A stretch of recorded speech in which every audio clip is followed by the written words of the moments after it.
Yeah, good morning everyone. And this lecture related to the B.Ed 4th SEM. The subject name is Pedagogical Aspects, in which there is a subject called Inclusive Education. And today we are going to discuss about the pedagogical aspects, building inclusive classrooms for all learners. So it is a little bit comprehensive, and how we can create the truly inclusive class environment. So we are going to discuss about the what is the barriers and how we can overcome in the classroom, so that the students get benefited. So let us start with the particular lesson. So understanding inclusivity. So we are going to discuss, there are four principles are there for inclusiveness. See, there is a beyond integration, equity focused, dignity centered, and growth minded. So if you keep these four concepts in inclusiveness of classroom, then it will be successful. So beyond integration. So inclusion means all students belong fully in the learning community. So equity focused, the resource are distributed according to the individual needs and not equally. Dignity centered, so every learner value is recognized regardless of ability of level. So we have to uh, maintain the dignity, and we have to give the respect to each individual who comes to our class. And there is a growth minded, so all students can develop skills with the appropriate support system irrespective of their abilities. So we can develop their skills, and we can also support their growth in a systematic way. So let us go further. So in order to achieve inclusiveness in education, some of the barriers are there, some of the challenges are there. So it is mentioned here: physical barriers, curriculum barriers, communication barriers, and attitudinal barriers. So physical barriers, like it is the inaccessible facilities and the limited participation of the children's, and the curriculum become inflexible, and which excludes the diverse learners. And communication barriers, so it is a limited option for expression of hinder engagement. And attitudinal barriers, so mainly prejudice or low expectation discourage the growth of the children. So these are the challenges. What are the challenges in order to be a inclusive education? One is physical barriers, curriculum barriers, communication barriers, and attitudinal barriers. So the inclusive learning environment, some of the key components are, so in order to encourage the inclusive learning, so some of the components are essential. One is physical design, social structure, and instructional approach. In physical design, like there is accessible of space with the flexible seating, and students can move easily, or disabled people can easily move. There is an option. There is a sensory friendly lighting, acoustic, and visual support. So the students, the people who comes to for learning, there should be a proper lighting, there is a proper sound system, and proper visual support is there. And social structure, when the disabled people or specially able people come to the school, the like the social structure will, the peer group should support and collaborate for learning opportunity. And there is a clear behavior expectation and conflict resolution protocol. So as the disabled or specially able people comes, there is a conflict is going to be happen. So one should, uh, one should, uh, one should, this one should resolve the conflict. And instructional approaches, there is a multiple ways to engage with the content and demonstrate learning. So differentiated instruction based on learning profiles. Instructional approach, multiple ways to engage with the content and demonstrate learning. Okay, so uh, in order to engage in teaching, we should the approach should be a like different people should together and help the students to learn the skills or language.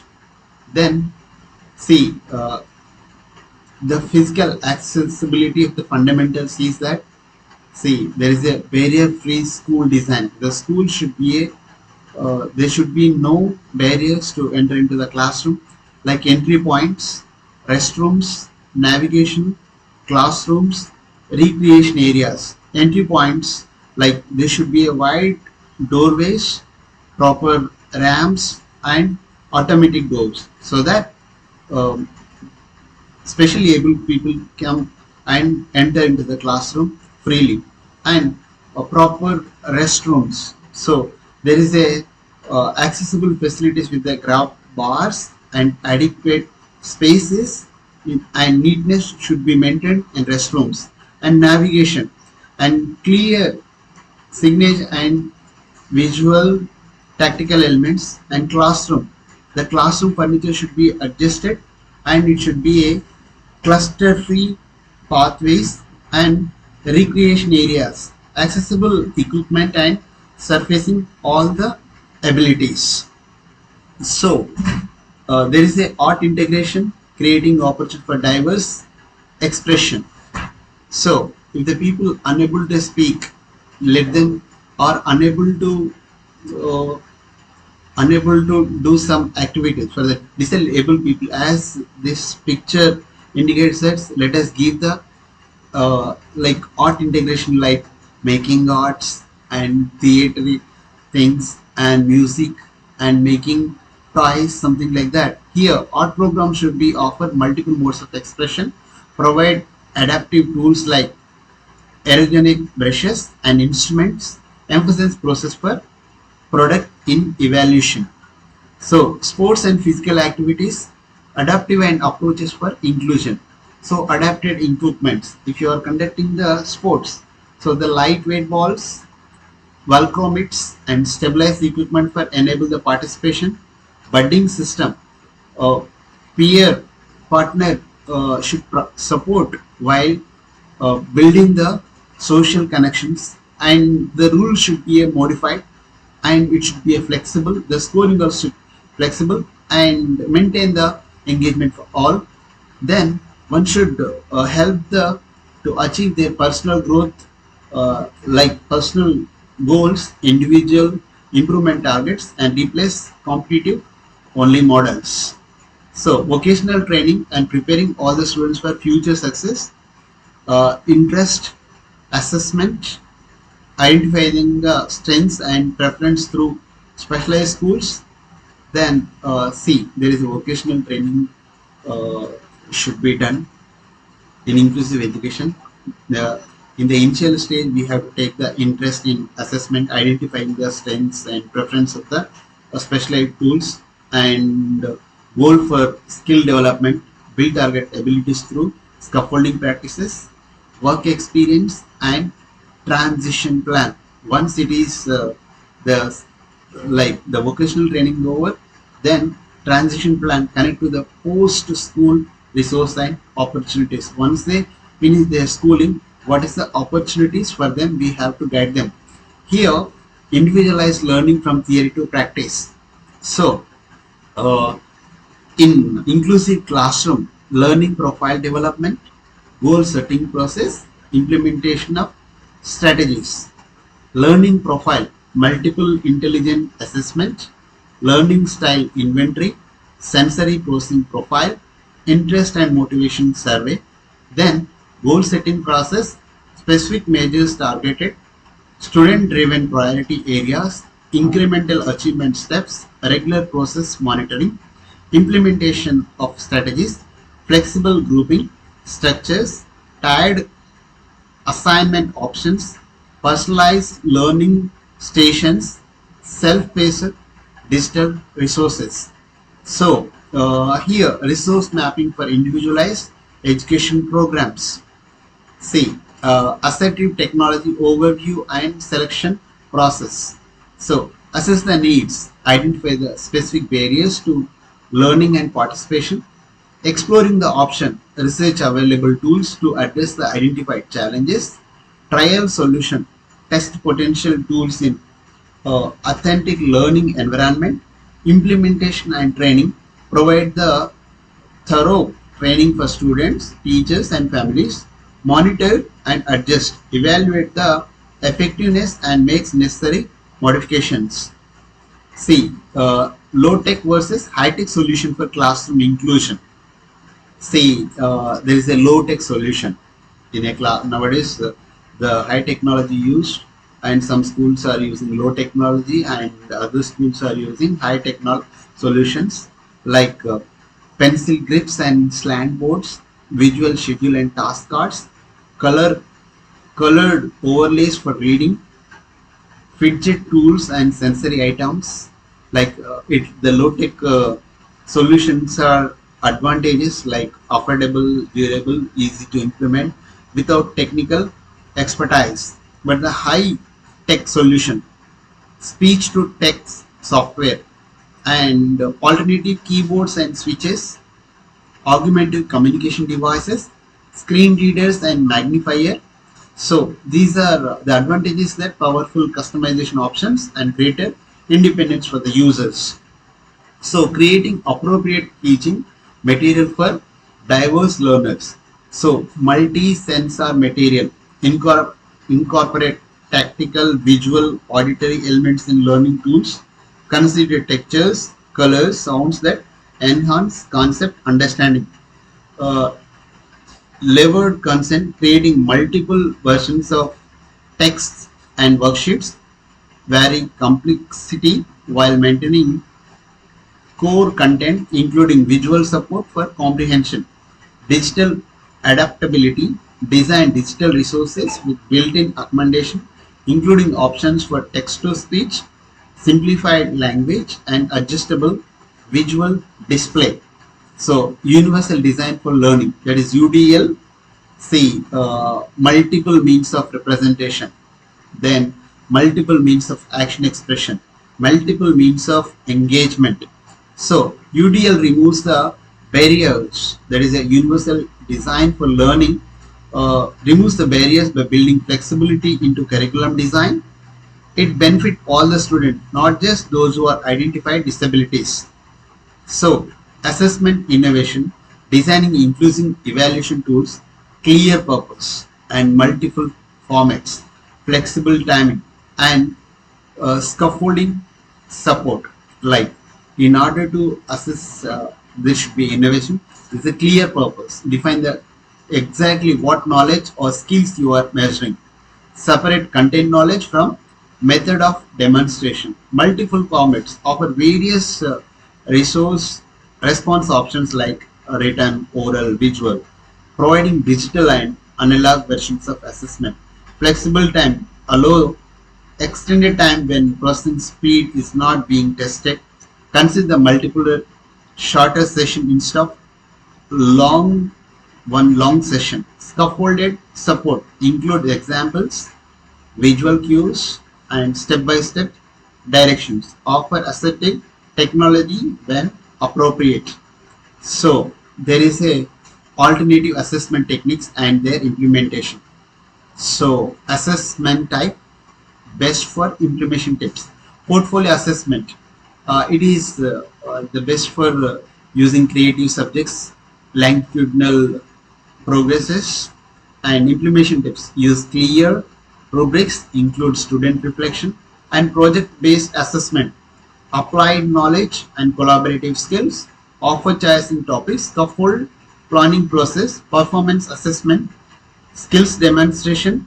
Procedural knowledge. provides practice opportunity, use checklist, interview assessment, student with the writing difficulties, and like it is like prepare questions in advance, record responses. So teacher training and professional development needs.